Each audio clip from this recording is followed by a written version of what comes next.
And welcome back to the Practically Spiritual podcast. Yeah, so as you can tell with that awesome music intro again, I am once again joined with Rion Smith. Hello, hello. I have a feeling this is going to be a regular part of the podcast, having Rion on here. It's just really nice for me to not just talk to a wall and talk to myself in a little booth, but also, you know, as I mentioned in other episodes, we're hooked up in his awesome sound booth in his house. Ta-da! With lighting and mics, and boy, has Rion really put in the effort today to make this happen. Thank you so much. Yeah, we got there. We made it. Well, you know, for any astrology people out there, we're in that like post shadow of Mercury retrograde, so it's just that last minute flare up of just technical everything. Yeah. Just so thank you for thank you for all the effort. Makes you realize how much you really want it. Yeah, we really want this. Yeah. So yeah, I guess we'll just go ahead and, you know, start diving in a little bit. So, Rion kind of brought this topic to my attention, and I thought it could be a really cool, he was like, this could be a really cool thing for the podcast. And so, I was like, yeah, let's record that. But basically, I think the conversation is really kind of one of like, what are things in our society that we're kind of told are either things that are hindrances or disabilities, or that things are where something's viewed as a weakness, but from a spiritual lens, it could be considered, a greater strength, and that maybe we kind of can reframe some of those things. Yeah. Yeah. And they often get all kinds of labels and all of that kind of stuff. And I guess for me, it's like, I always want to take the empowered approach, where the individual is empowered through their belief system ultimately. And the world today has a lot of belief systems that can steer you in different directions. And a lot of those belief systems aren't necessarily empowering. Mm-hmm. And so I'm always kind of, I don't know if skeptical is a word, but I'm always like looking out for those things and questioning whether or not that's necessarily true or not. Yeah. And I think it's kind of like the idea that we live in like a one size fits all. Yeah. Like the way that like one person's mind works, or the way that one person's energy works, or like one thing that's coming up that I'm noticing this week is, I interviewed for a position that would be a little bit more of like a night shift kind of deal. And like in my head, I associate being like someone who's kind of a night owl or is in the night shift. There's something in my mind that goes like, oh man, like, but won't I be lazy if I'm sleeping until 11 because I'm working till midnight? And like, there's a stigma around it. There's a stigma around it, but it's also like, how many people do we know that are like, I just naturally, like, I'm awake at night, like, are just natural night owls. Yeah. That just in their energy functions great. I would be one, but I get my kid to school in the morning. Yeah. So I'm on this like early morning schedule. And anytime there's a couple of days off, boy, am I sleeping in and staying up later. And yeah, it's just so, I know a lot of people who I just wake up at 6 a.m. every day. I'm so not that person. Yeah, me neither. My dad was all the time, and I think it was hard for him to understand because he was so in that schedule or whatever it is that, like, how can you sleep till noon, 1, 2, 3, whatever, and yeah, that was my time alone when, everybody else was shut down and I could be up all night and explore my own mental world, Yeah. Like I find my creative juices in the day don't normally start until like 5 or 6 p.m. Like it's almost like that's when my mind's had enough time to like go through like the checklist long enough to like chill out. So then I'll get these like bursts of energies at like 8 o'clock at night. And then I'm like on Canva making stuff, like writing courses till 1 a.m. So it's interesting the way that it's like there's so much productivity in that. But again, it's like our society is framed towards like, if you're not an early riser, or if you can't stay focused, or if you, there's just all these different ways. And I think, we're using the night owl versus daytime person as just like kind of one example of many of the ways in which we're kind of put in boxes. And like the people, again, like your dad, who fits well into the box of what I want to say, like expected and considered, quote unquote normal. Right. But it's like, is that normal if it's just like, well, there are some people that are naturally like that, but like how many people are like all sorts of different variances outside of that? Right. So it's just an interesting topic and I think spirituality, we talk so much about how it's like, it's kind of going to be it's not a one size fits all thing. You got to find your practice and your way of doing something. Yeah. Yeah. And so like, doesn't it make sense that the way each of us is made up is also going to be just as unique? Right. Yeah. Yeah. So Einstein, I always think about this. I've never been able to really do this in my adult life, like since having a kid. I consider that like the beginning of my real adult life, I would agree with that. Yeah. Yeah. So he operated on, there was no schedule. There was no set routine. It was just simply if he was awake, he was working and he was inspired. When he'd get tired, he would sleep. So if he slept for a long period of time, it was no big deal. He would just wake up when he woke up, start his day and start working. And then, but if he felt like working for 24 hours straight or however, he just did it. So it was just this, to what other people would seem like a crazy person's schedule. Yeah. But then in hindsight, look at his body of work. And he was now what we would call a genius. Yeah. So, but that's one of those things that society would look at him and go like, this guy's got it totally wrong. He's throwing his life away, Yeah. You can't hustle and grind if you're that, Yeah. And one thing that kind of like stands out is, I'm going to preface this conversation. Ryan and I both agree, like neither one of us are medical experts. We're going to talk about some of the labels that some of these attributes might be contributed to. And by no means are we saying there's anything wrong with any way of addressing, viewing, or perceiving these things. These are just our thoughts. So I just want to preface that with like, we are not experts on these topics. We're just here to kind of talk about where our perspectives have maybe led us to explore and our personal opinions and perspectives on that. Yeah. But like, so Ryan actually sent me a video and I'm so bad at remembering like who says these things, but the information sticks, but not always like the person. Right. But so Ryan had sent me a video yesterday about, this guy, I think he was a professor or something. Yeah. And that was the first time I'd seen him, so I don't even remember his name. But he was brilliant. Right. But basically he was just talking about like how, kids with like ADD or ADHD are kind of like medicated and told to like sit down and be quiet and like just participate versus it being like, oh, your energy works differently. Right. And he described it as the Ferrari brain with a bicycle brakes. Yeah. And so, which then puts it in, you tell a 10-year-old kid that and he's like, oh, Ferraris are cool. I really like Ferraris. But, and his whole thing is I'm just going to teach you how to use the brakes so that it's not a dangerous Ferrari, Yeah. And so, and that's the whole thing is he's talking about reframing the way we look at all these different things, the ADD, ADHD, all the labels that we put on stuff, the spectrum, all of that stuff, reframing it to where we're focused on the positive aspects of the way your mind works, and I don't know. I have this feeling that like, again, opinions only here. All the disclaimers, all the star, disclaimers, asterisk. yes, all that. All of it. So a lot of the label ADD, ADHD is presented by people who are also in the same industry that are trying to sell you medications. Mm-hmm. So it's in their favor to say like, oh, well, this is what you have and this is the solution to it. And both of which make them money, so that's where I feel like it's dangerous. Now, I'm sure that like, and I know people who have used medications that are specifically for that and they've gotten a lot of help from it. So again, I'm not advising anything like that or to not take your medication, nothing like that.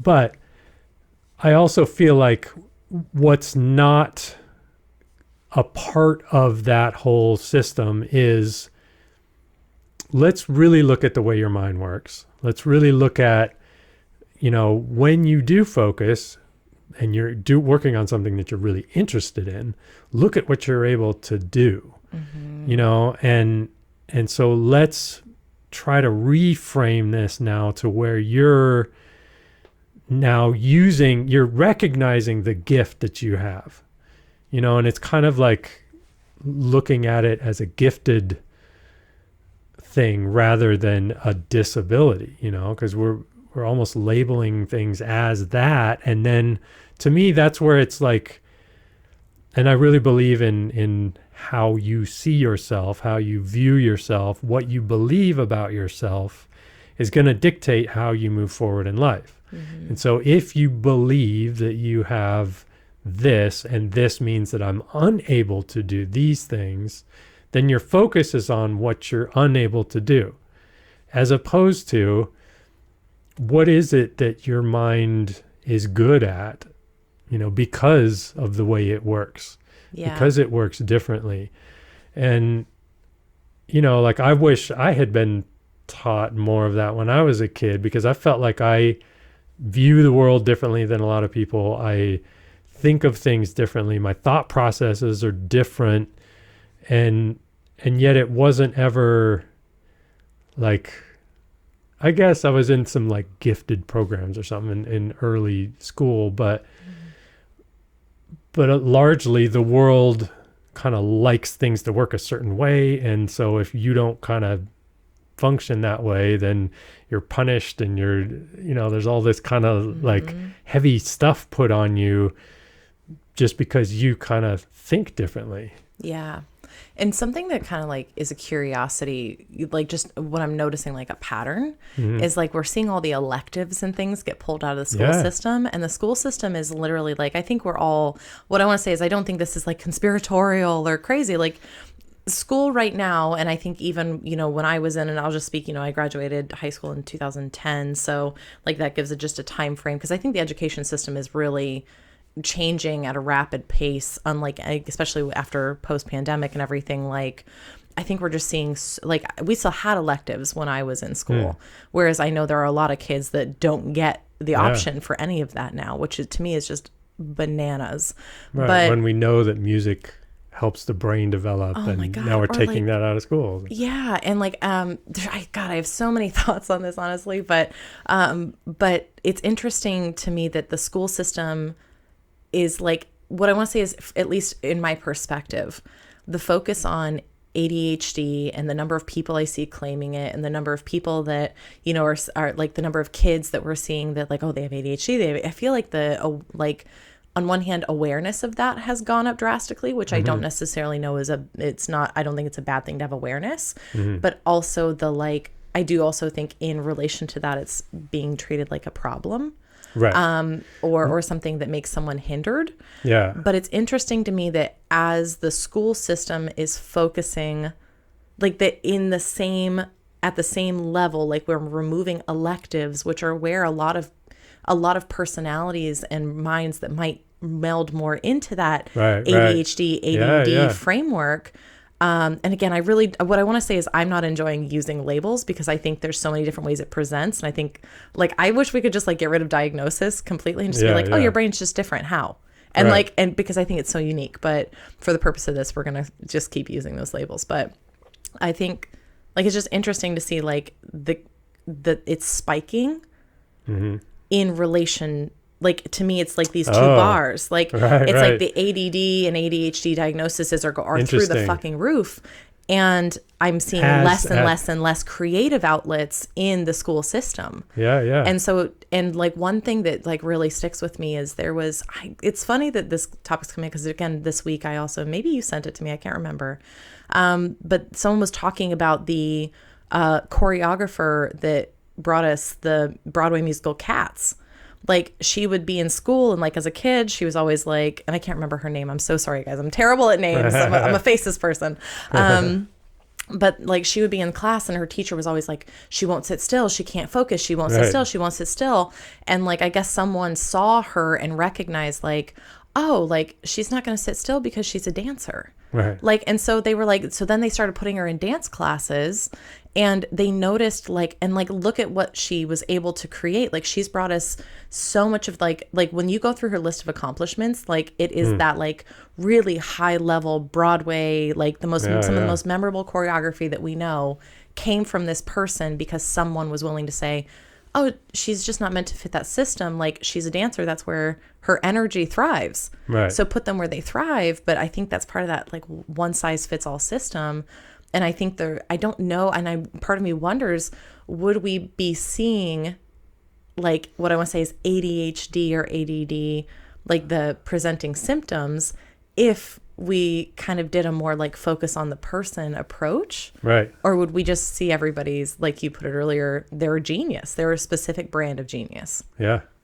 Yeah. And it's crazy because when you give, I think a lot of so that was another idea, is that oftentimes I feel like people are kind of diagnosed as this or that, when in reality they're more of an artist, more of a creative person, more of even like a spiritual person. And so the normal kind of mundane learning almost like doesn't make sense. Yeah. Because their mind needs music, it needs dance, it needs the other dimensions of reality in order to really be engaged. You know, it doesn't care about history dates and all of those kinds of things, because it's this insignificant thing. But then you feed it whatever, music. I'll say music because I'm a musician. I think you have a bias. You feed it music, and all of a sudden everything lights up. Yeah. The brain lights up. It's like, oh, well, that's why they're not doing well in all these other subjects. You know, so now we've taken those away, and then those kids who would be turned on by music, who would be turned on by art, who would be turned on by whatever, they're not getting turned on by those things. Their brain isn't lighting up. And so, yeah, they're problematic children now. Yeah. You know? Yeah. And it's because I feel like it's just so closely mirrors to like what's like when we've been in our, like, we'll just take it to like the spiritual healing place. Like when we're doing our spiritual healing, like what happens when you repress a side of yourself? It usually acts out through the shadow aspect. Right, right. You know what I mean? So it's kind of like how much of what we're seeing is a repressed part of expression that's not being given space. And so it comes out as like what I want to say is like a kid who's really, let's just say, like expressive and creative. Like maybe let's just say they're a singer, right? Like they like love to sing and like they just love to use their voice to be expressive. Right. If you're not giving them space to do that regularly, like that might come out as being verbally disruptive in class. Or being, right. you know, like, and that anger will come out through that medium or in other ways. But again, like, I don't even think it's just kids. Like, how often are we seeing that in adults where it's like, you know, like how much of us gets expressed through like the repressed parts of us? Like, that's literally what shadow work is. Yeah, yeah. And so, and I think like, when we talk about like especially creativity, I loved in the video that you shared with me, he talks about the relationship between, if you flip a lot of these qualities on their heads, they become actually very positive attributes. Yeah, yeah. Like impulsivity is on its head creativity. Right. And so it like, I love that because again, it's literally that, like, and again, what do we talk about in spirituality? Like your shadow flipped on its head is your light. Yeah, yeah. Do you know what I mean? Like, and that's why shadow work is so important, because when you understand your shadow, you know how to bring your gift out. Right. You know, and so it's literally, I think, and I want to say like, we're in a society that isn't valuing any of those aspects unless you're at a certain level versus being like. Yeah, yeah. If you made it through and you're, you know, top level, then oh, look, he's amazing. He's a genius. Yeah. If you're on the Apple top 100 hits, right? Then you're a genius. You're a genius. But if you're anybody else, you're just wasting your time. Yeah, you're just some dude making music and who cares? Right. Right. But it's like, and again, like I just go like our entire society is undervaluing like how much of a spectrum the human experience is, and that each of us have our niche, and like how many of us have gifts that like, and I loved again that video, the way he framed everything was so lovely. I wish if I can find it, maybe I can like link it somewhere for you guys, but Yeah. well, I can find it. It's in my text messages. I'll figure out how to link it. But like he talks about, I want to see it as unwrapping gifts versus treating disabilities. Yeah. And I think that like if we can view our society that way, like we all need like everyone to show up at different parts of the spectrum. If we're all doing the same thing, Right. like think of how many needs and niches aren't getting met, Yeah. Yeah. you know? And how many people aren't awakening to their highest self, to their true self, to their true calling? Yeah. You know, like how many we've already seen masses of people just kind of go through life and live mundane life. You know, those videos about people interviewing people in their old age when they're 90 or, you know, on their deathbed kind of thing. And, you know, none of them were like, well, I'm sure glad I spent all that time in the office, you know. God, that cubicle. Yeah, that was my favorite place, you know. What are you taking with you? My calculator. Right? Yeah. So I had this experience the other day. I was in here and I was working on some music, and that was this. I'm sitting down to do this. And then there was a moment and I needed some help, so I researched something real quick and then found myself on YouTube. Well, somebody commented on one of my videos. Hey, I really like the snare sound you got on the, how'd you do that? And I was starting to write them a comment back, and I'm like, oh, I can't remember the name of the snare head that I had on there. And I went over to my stack of drum heads and started to look through it, and it's way up high in the studio, and ended up knocking over other drum heads. Well, the ones that I knocked down was a brand new head for another drum of mine that had been bothering me. The tuning of it, because the head was all worn out, and I that's the kit that I've been playing daily. And so like I never even ended up responding to the guy's comment. I never ended up getting there, but that felt like a moment. That's when the light bulb came on for me to talk about this with you. Is like, was I led over here through that comment? And the actual purpose of it was for me to remember that, like, oh, you have an extra head that would fit this drum, that would make it sound better, that's going to make you more satisfied when you sit down and play these drums. Is that what was happening? Or am I just ADD? Was that an ADD moment? You know, like because by those terms, like my attention span was really short. I was on one task. I got distracted to another one. I got distracted in that task and didn't even complete the second one, you know? Yeah. So you can look at those two things, that event, the sequence of events, as, well, oh man, I was just way off task and I could beat myself up for it.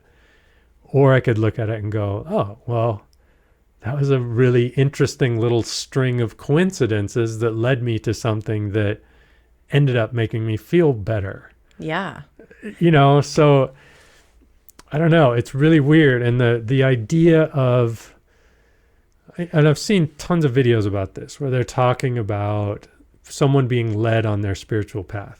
And you're at the base of the mountain. You're trying to get to the top of the mountain.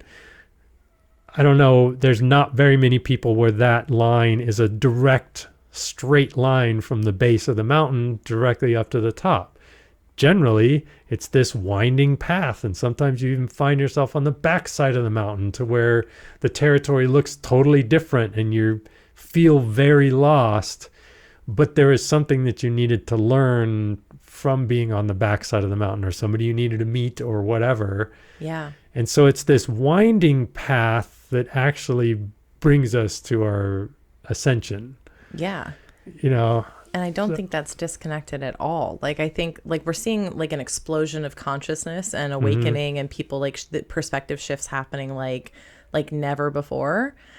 And it's interesting that like so often what comes through like during readings or what I found is, again, I love the way that guy had flipped it, where like the flip side of what is, I can't remember what it was. Maybe he said like unfocused. The flip side of that is curiosity. Mm-hmm. And it's like, but I can't tell you how many times Spirit has been like, try and just be in curiosity, because it opens us to seeing things. Whereas if we're like, I have to stay focused on this path, like that's very linear, where we're going to take step 1, step 2, step 3. But like, we can only stay focused on what our mind is already familiar with.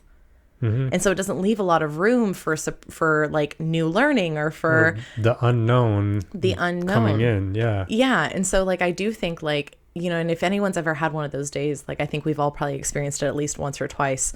And I want to say like I think the more curious and the more non-focused we can be, and the more just like, well, I'm just kind of floating through life and seeing what's presented, which is what I think. Again, I think a lot of these diagnoses are actually people who are just naturally wired to be more in tune with the moment, right? Versus, which I mean, what do we say in spirituality? Like the present moment's all there is, right? And so in a lot of ways, I think it is just being in the present moment. But if you've ever had one of those days where it's like synchronicity after synchronicity after synchronicity, and it's just like, whoa, like everything's lining up so crazy today. Like, what do? You're kind of in this place of non-expectation. You're in this place of curious where that next thing's going to lead. And one of the episodes in this podcast is life is a scavenger hunt. Like, and it really, like, the beauty of that perspective of life. And I think that's really, again, what people who we might see as like not, I want to say like high functioning because of that focus element. Like, I think they're just way more prone to being able to take, like, I almost feel like the back door into something that someone who is hyper focused on one way of getting something done is going to go.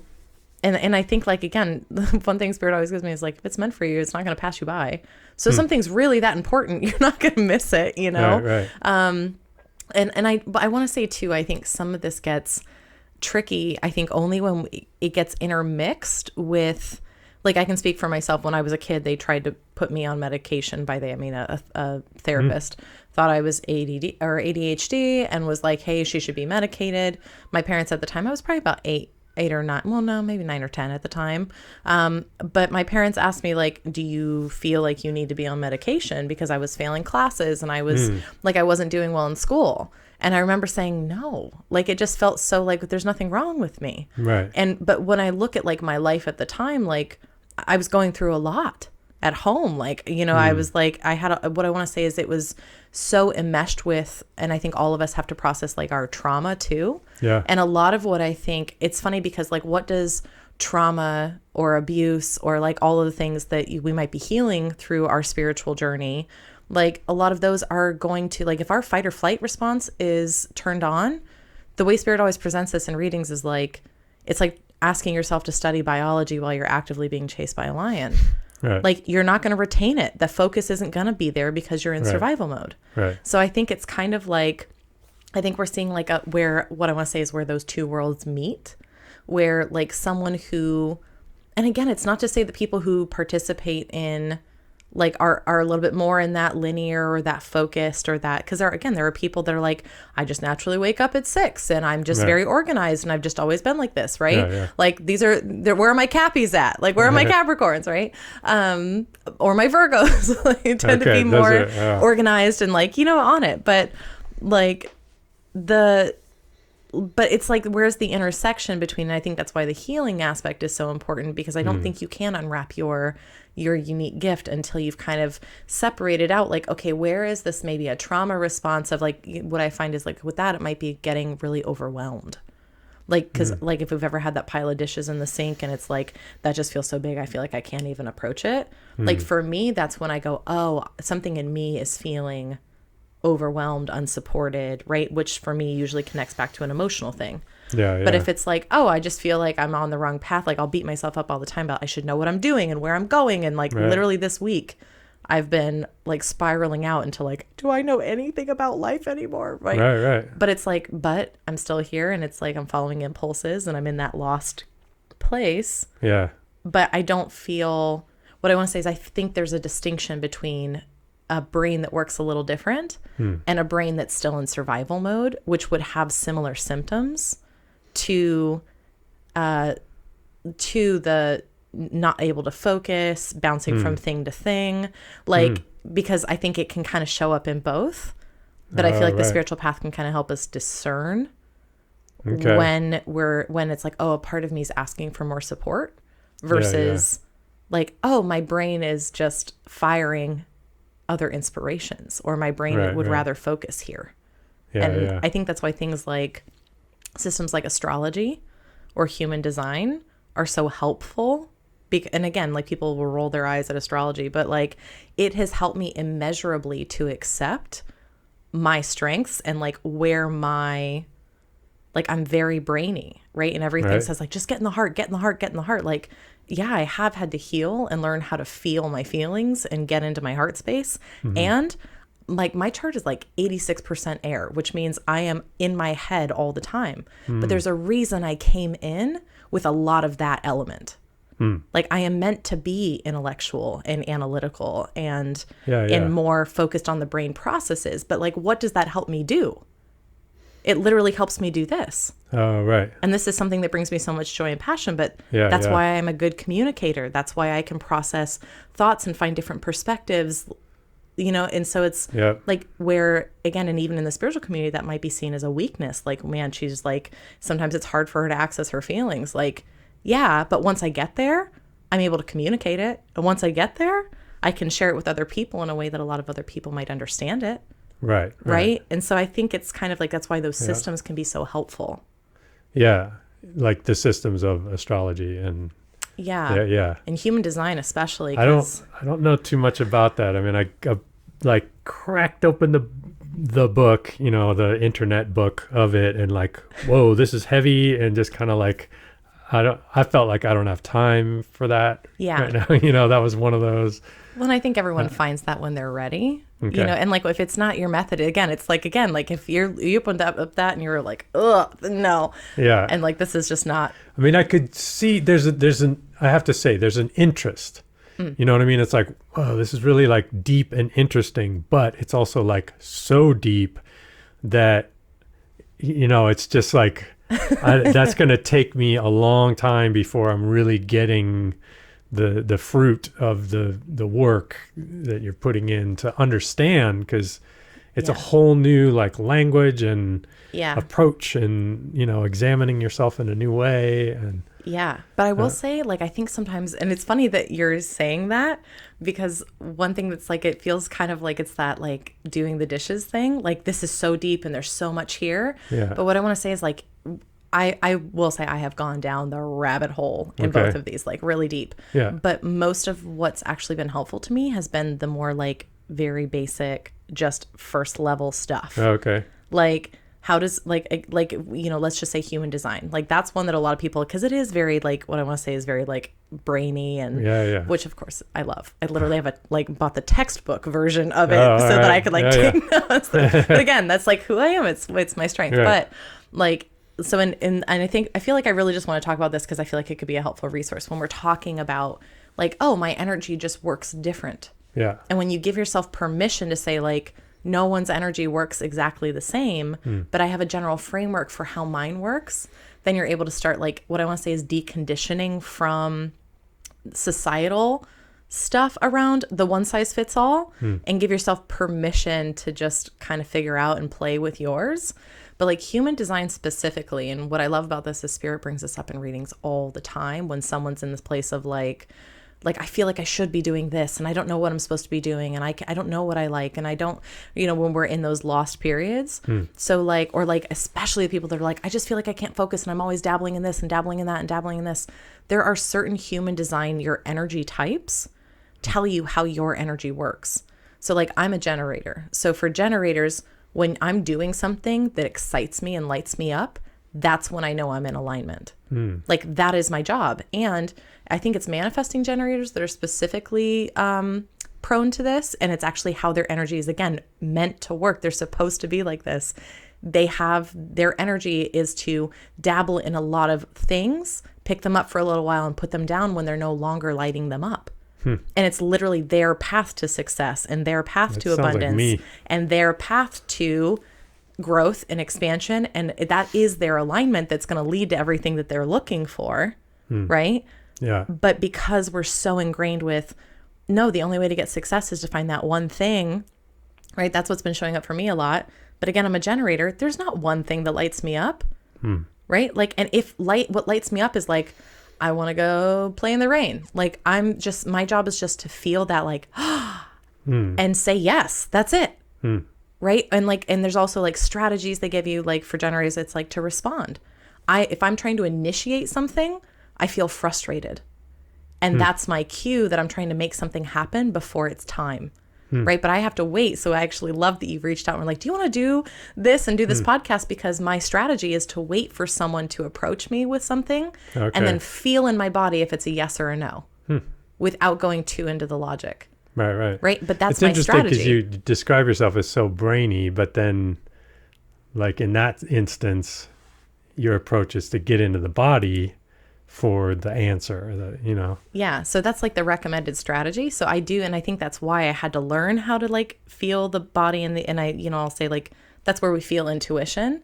So I will say like doing readings has helped me get out of the head so much because I have to like shut it down but it's still being used as like reference points. And so I think it's like, I'm very, oh, sorry, y'all.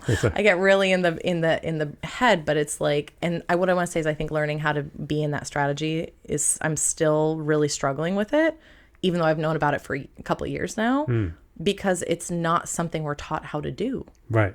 And it's also a blind trust thing of like, it doesn't really matter what my brain says. Like my body's saying no. Like someone can approach me with something that's like, hey, do you want to do this? I'll give you $1 million. It'll be great. But I'll feel in my body one of those like, even though my brain is saying like, are you nuts? Just say yes. And so it is that deep. And that's why, again, I feel like it's such an intersection between the way our energy works, but also detangling ourselves from conditioning and trauma and all of this other stuff. Right. So that we're able to trust those faculties. Yeah. Trusting. So both Yuki and I have been experiencing like body sensations, and we're both kind of like relatively new to body sensation. Everybody experiences body sensations. Body sensations, particularly as like kind of like a form of communication. There's a message in this. And when she would experience this, that, I don't want to say specifically for her in case she doesn't want people to know, but, she would experience this and then get this sensation, and experience this, something different, and get that same sensation, experience something different, get that same sensation. So she finally had to like unravel that, like, well, what's this similar line between all those things? It's like, oh, she journals about it and unravels it, and then it's like this light bulb, so then figuring out, oh, anytime I'm experiencing this emotion, my body's telling me like, hey, there's something here, you need to check that out, and like today I had an experience that I told you about that we won't get into, but put it on blast, Brian. No, I'm just kidding. So for me, that's like solar plexus, and it's like this burning sensation in there, and I still haven't fully figured that out yet. But I know that there's something, I know something feels off. I know something isn't feeling good about it. Now, I've had a kind of busy day so far, so I haven't had a chance to go and be introspective about it. But it's sort of one that you sort of put a pin in it and then like come back to it. So what is going on there, and oftentimes for me, it's journaling. I'm able to dig and find something, But yeah, I feel like all of that stuff, we're talking about like body sensations and all of this kind of stuff. And that's all things that are like, we're not taught about that. And to me, that's one big thing for me, is that any of the labels of conditions, whatever, they're all devoid of any type of spiritual connection. And there are some people that I follow on TikTok that are directly addressing like autism, ADD, and how to them those are actually signs that these people are more spiritual, more spiritually connected. And that oftentimes, so what does it mean? What for an autistic person, generally, this is coming through people that I watch on TikTok. So, take this with a grain of salt. We understand them to be like more sensitive and sometimes kind of socially not so in tune. So,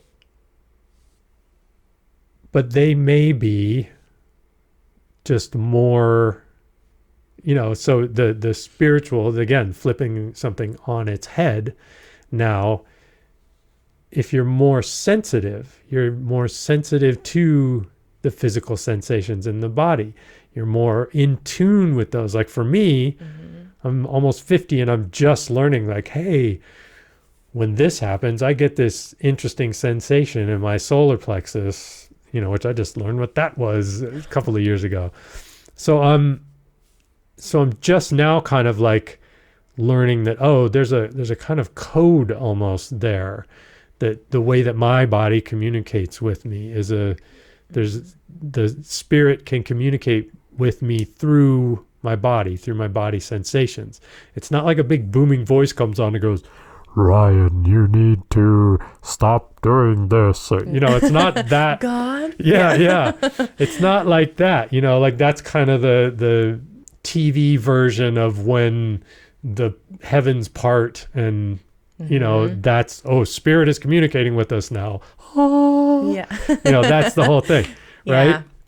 But it's not that. It's more like being sensitive to the sensations that you have in your body. And what are those? Those are a form of communication that we can learn to decipher. And I'm sure it's different for everybody. It's not like heat in the solar plexus equals this. There's no like Bible to do that. That's, for me, that might mean I feel undervalued and these kinds of things. But for somebody else, it might be something totally different. And as far as I know, it could be totally different at a different period in my life. 2 years from now, I could experience that same sensation, but the circumstances of my life are different. So what spirit is trying to communicate is something different. Yeah. Yeah. And I think it's interesting because you're kind of touching on another aspect that I think is like so prominent in, again, whether it's, where we're not, what I want to say is appreciating the light within other circumstances, but also that like life is ever changing. Like life itself, like it's so even in just like the simplest day-to-day stuff, like one day, like, and I'm, of course, like I'm a Gemini, so I'm kind of known for like, I can feel very sure about something seeing something one way in the morning. And then by the afternoon, I'm like, oh my God, I got new information. Like my entire perspective on that has shifted. And I think that's where that two-faced thing comes in, but it's really like, no, like when you get new information, like things change, like it reframes everything. And so I do think like also when I think everything in our system is made to be like, you should just stay focused and have this much energy and show up the same way every day. But that's just not humanity. Like that's just not life. And I think you're spot on with like so like I've been in therapy my whole life. I'm a big proponent of getting therapy, working through, becoming more self-aware, looking at what's lurking in the shadows that might be driving you subconsciously. But I actually was in college. So after I got out of the military, I went to college for a couple of years for a psychology major. And I ended up shifting out of that and instead going and getting certified as a life coach and branching into the spiritual sector as a reader. And again, that was never the plan. Like everyone's always like, how'd you end up there? And I'm like, no idea. Yeah. Fell into it backwards. Yeah. But the reason I left the psychology major is because I found that it was discounting the spiritual life completely. Yeah, totally. And I'll be honest, there's been one therapist I've ever had that, and again, you have to find the people who are bringing that in. And I would definitely say for someone who's spiritually inclined, and based on this conversation, I completely agree that people who, might be diagnosed with ADD, ADHD, I would say you might really enjoy working with someone who takes that, like, it's not one size fits all. Life is a choose your own adventure based on who you are. And like, I left the psychology major because I was like, I'm not going to be able to help people the way I want to in this, because there's not even a framework built out for considering the way that we hold energy in the body, or the way that we can move energy out, or like, and I feel like sometimes it can kind of get stuck in like, this is what's wrong, this is what's wrong, this is what's wrong, this is what's wrong. And I found myself going in the circles of, okay, like, I know why I have that. Right. And like, I've shifted the pattern around it, but it's still kind of like, I just felt like it was very band-aidy, and it didn't go the way that to the depth I needed. Right. But I think what really helped me shift a lot early on in my spiritual path was a book called Your Soul's Plan by Robert Schwartz. And it's about soul contracts. And it talks about like, it's more focused on our soul contracts with other people and understanding maybe why certain things in our life have happened. Yeah. But like, one thing that really, I think, kind of lifts the lid on this topic for me a lot is there's a reason that you chose to be you. Like, you came in knowing what you're, again, like, it's like, I look at my birth chart, right? We'll say astrology or my human design or whatever. I look at that and I like, now I'm in a place, and again, it took me a really long time to get here, and I'm still noticing where I'm trying to make myself different than what I am, or like that I should be good at things that I'm not good at, and then comparing myself to other people, and like, but they're so good at this and I'm not, and but like, okay, and I'm good at stuff they're not good at, because it's just, what is our natural inclination? And might there be a reason that we chose to come in as the version of us that has that natural inclination? Right. Like, again, like, I'm all air, like, I'm ungrounded. So like, I'm always in my head. But again, if I can see that as like, there's a reason I might have chosen to come from that perspective, why? Right. Where's the value in being very this way, very that way, right? Or like, and again, they'll say like, they're the things that like our greatest weaknesses are actually our greatest strengths. And I do think that's true, but I think we have to really like cut it from the perspective of like, every single aspect of me was chosen by me to, and I hate the word like achieve, but to reach whatever growth, expansion, or whatever it is I came here hoping for, or even just all I wanted to do was experience this world through that lens. Yeah. Like, each of us sees the world so differently. Right. And we literally chose it. Live in a different world. I live in a different world than you live in, than Yuki, than Kenji, than And whatever. Isn't that kind of amazing? Yeah, that's wild to me too. Like, that's something that I try and contemplate at times. I find it like very difficult. I don't think many people are hip to that concept. Yeah. I don't think many people think about that. But it's, to me, the more I think about it, the more true I feel like it becomes, and the more truth I can see in it.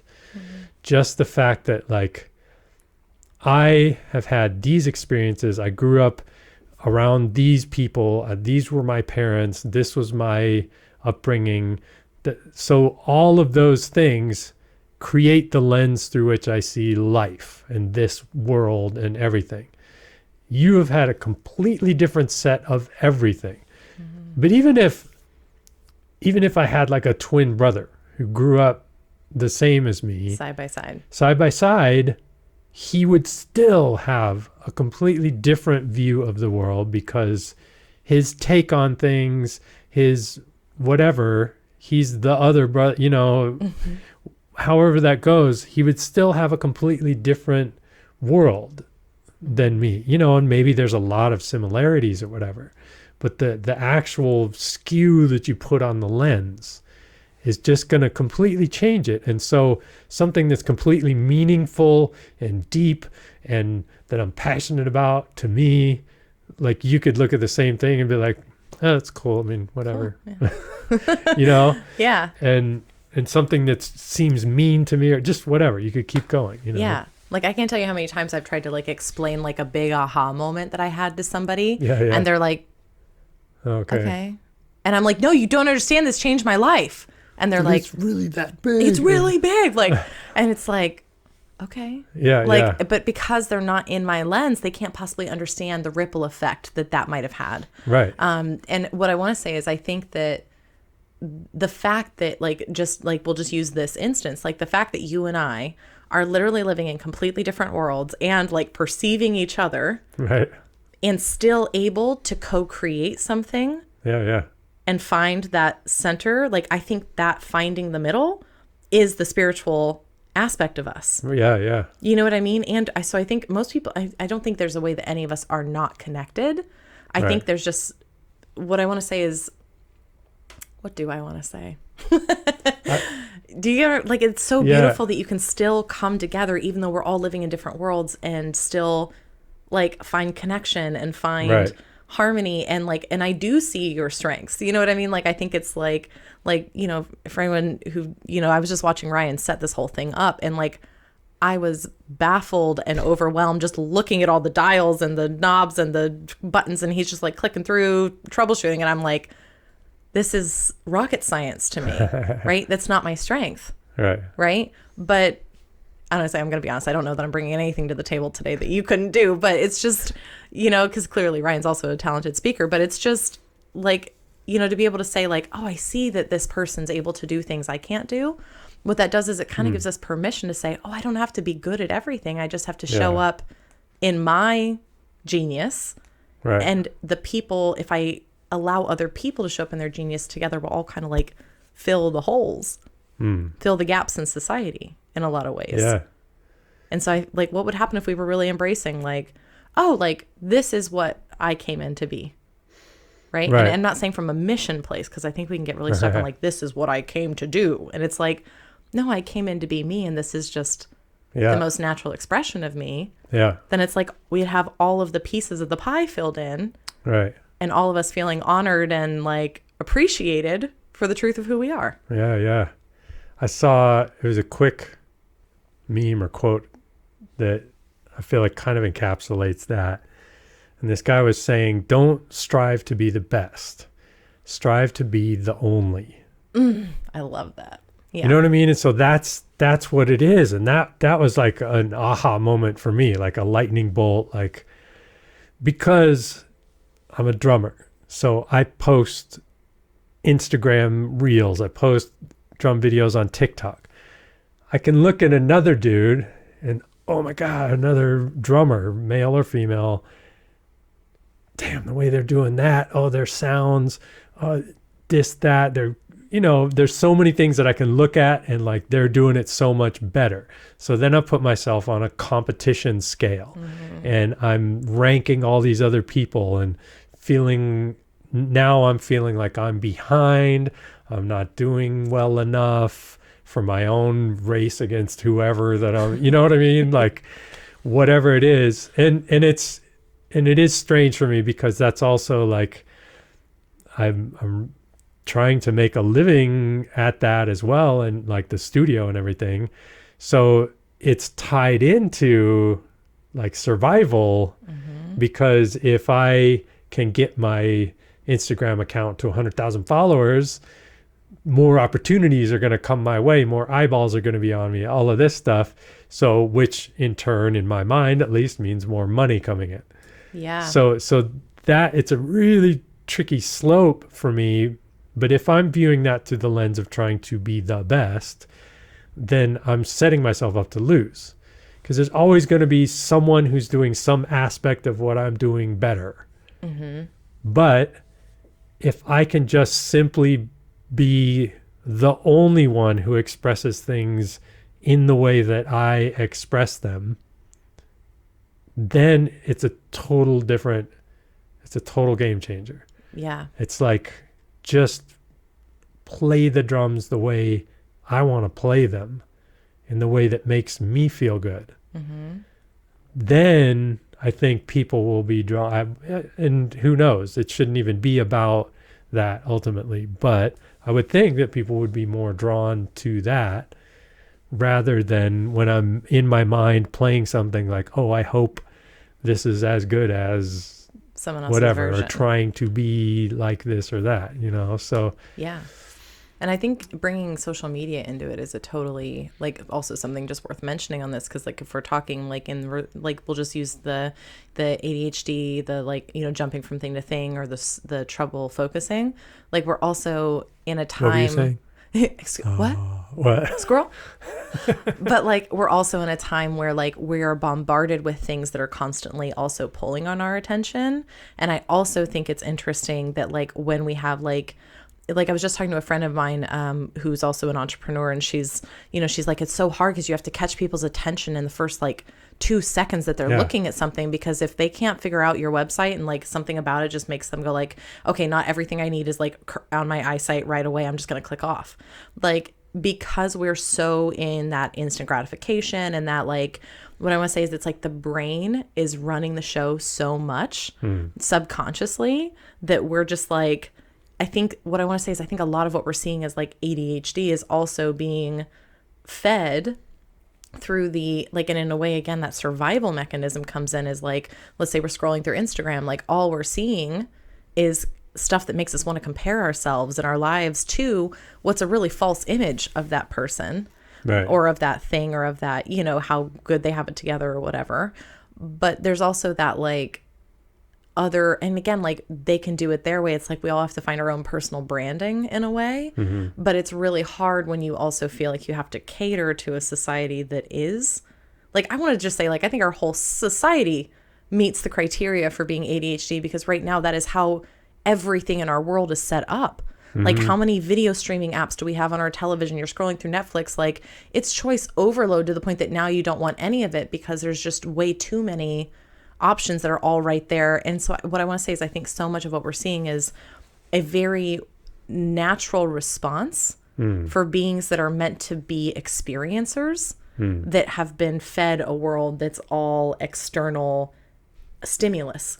Yeah. And so, like, what do? We jump from thing to thing to thing to thing to thing, because we're either comparing ourselves to what their career looks like and going, like, well, my career doesn't look like their career, so I must be doing the wrong thing, and this must not be my thing, right? Yeah. And that breeds kind of jealousy and like all of that, which, you know, that's one of the lower human emotions, you know, that's kind of a low vibration emotion.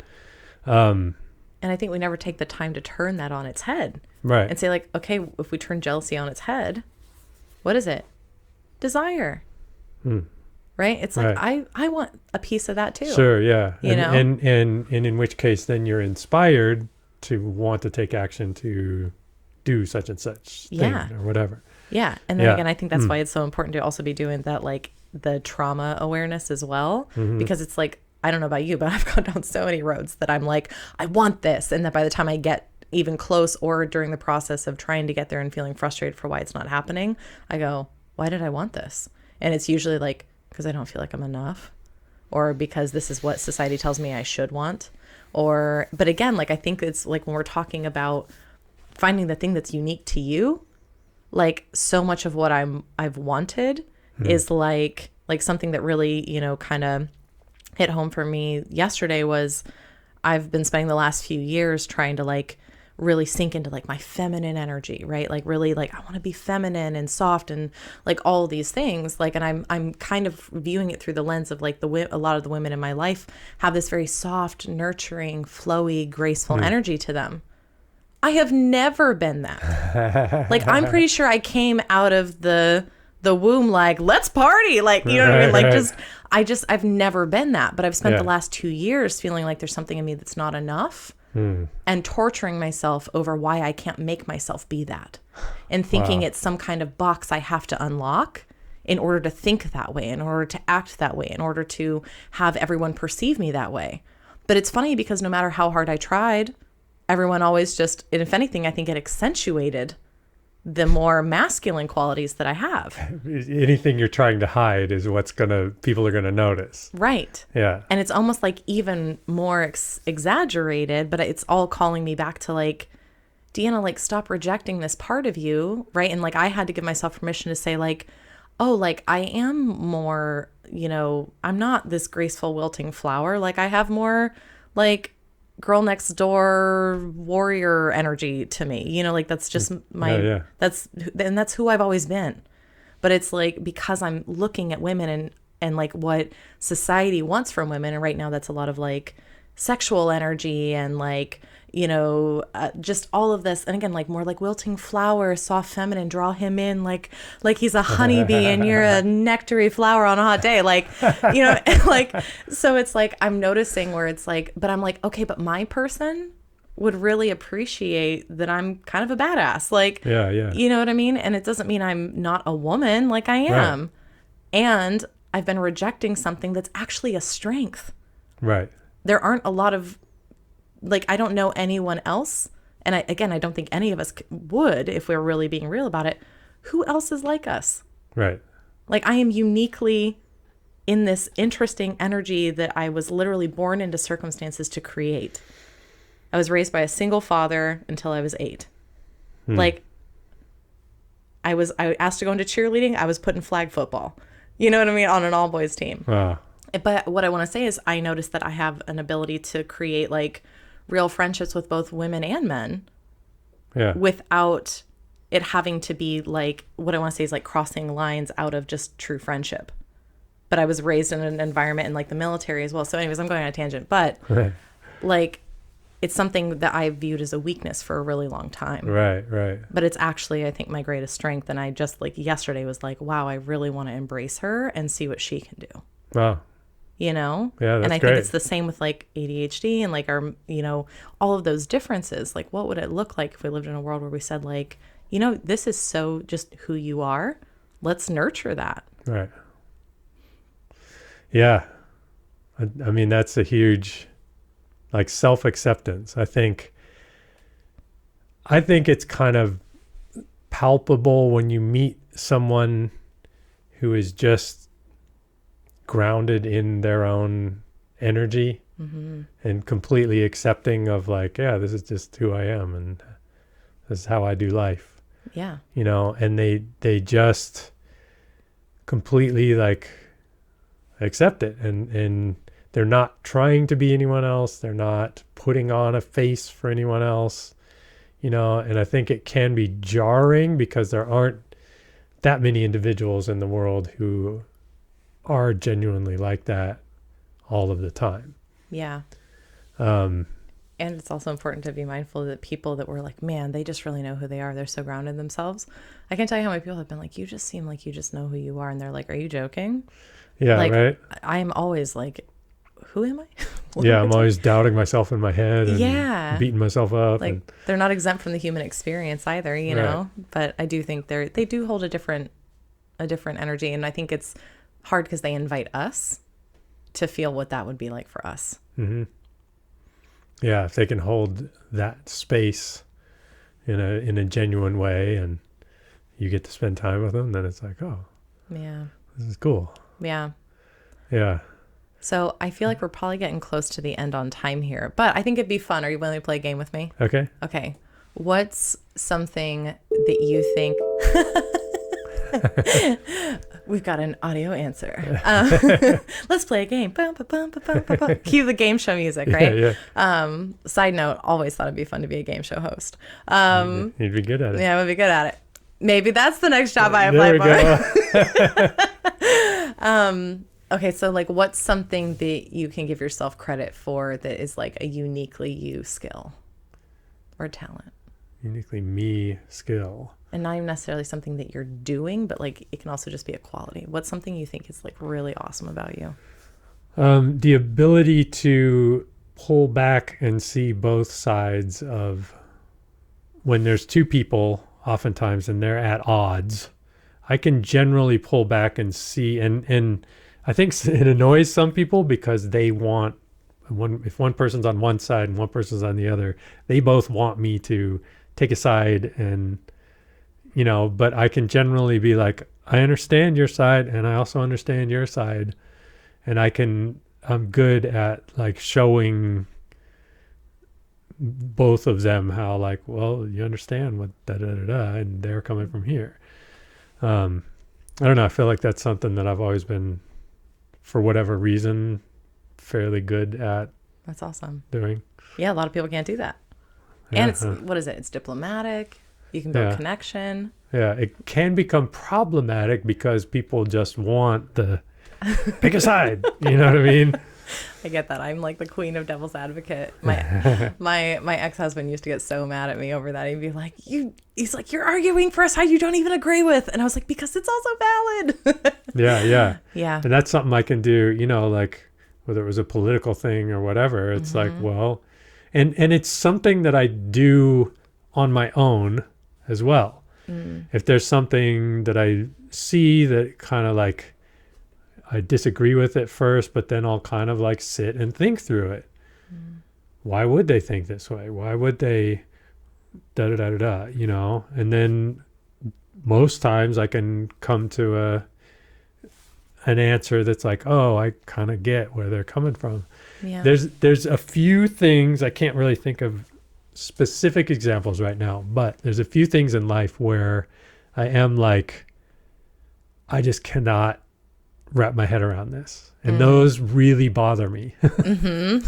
when I can't come to peace with like both sides of it, and I can only see it my way, it's really odd and unusual, and so it does kind of stick out to me, like I just can't understand this perspective or thinking or the way they act or whatever it is. Yeah. You know? Interesting. Might just be where you kind of have like a set truth. Yeah, you know? I guess. Like yeah, where you're like a bias or whatever. Or I would even say, like, I think all of us, like, I think there's some stability too in saying, like, this is the truth, like capital T truth. Yeah. To me. Right. So maybe it's also a benefit sometimes to be like, that's just my value. Yeah. Maybe there's values wrapped there's up in there. acceptance. Yeah. You know, if I can just come to accept that, like, this is the way I feel about that, then. It is. Yeah. There's a reason. Yeah. Well, what about you? I'll turn it back on you. Communication.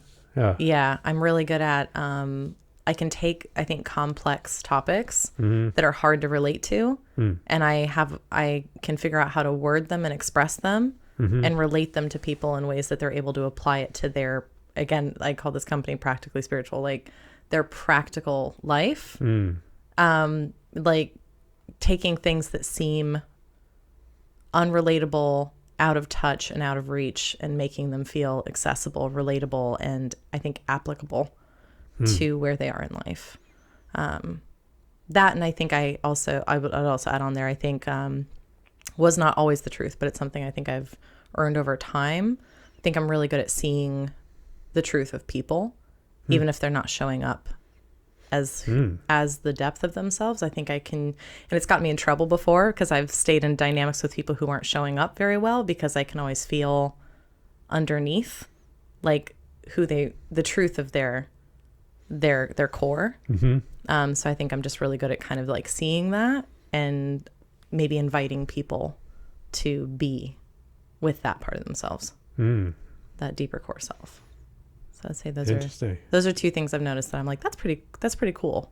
Yeah. So, and again, the more I've been like, I really want to live into that. Like, it feels good to be in that space. It comes natural. It comes easy. The more I enjoy doing it, because it's like, we all enjoy doing things we're good at. Yeah, right. And so it's like, I think, the whole topic of today, no matter what label you might put on it, like, I think the invitation from this conversation is, what are you good at? What lights you up? Like, what do you feel is naturally you that maybe not everyone around you? And I would say these are probably the qualities for most people that they're like, they just don't get it. They just don't think like me. They misunderstand me. Like, where are you misunderstood, and understand that is probably your unique gift or your unique strength, because not everyone's meant to understand that, because that's not their niche. Right. So I would invite any listeners listening and to also maybe ask yourself the same questions that Ryan and I just asked each other, but also, where do you stand out? Like, how do you see the world differently?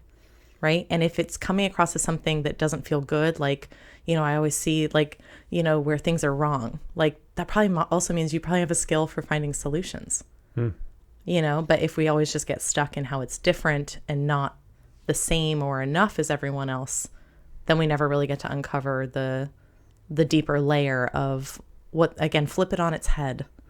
I really loved that expression, like flip it on its head. Yeah. You know, it kind of reminds me of Abraham Hicks's like contrast is always pointing you to what is true.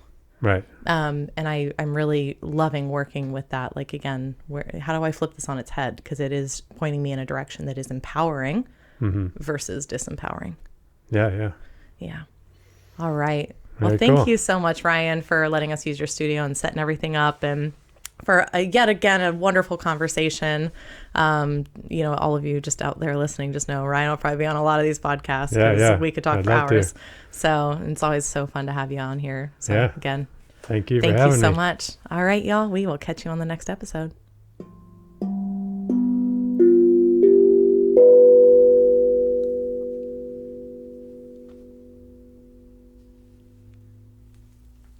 Mic drop.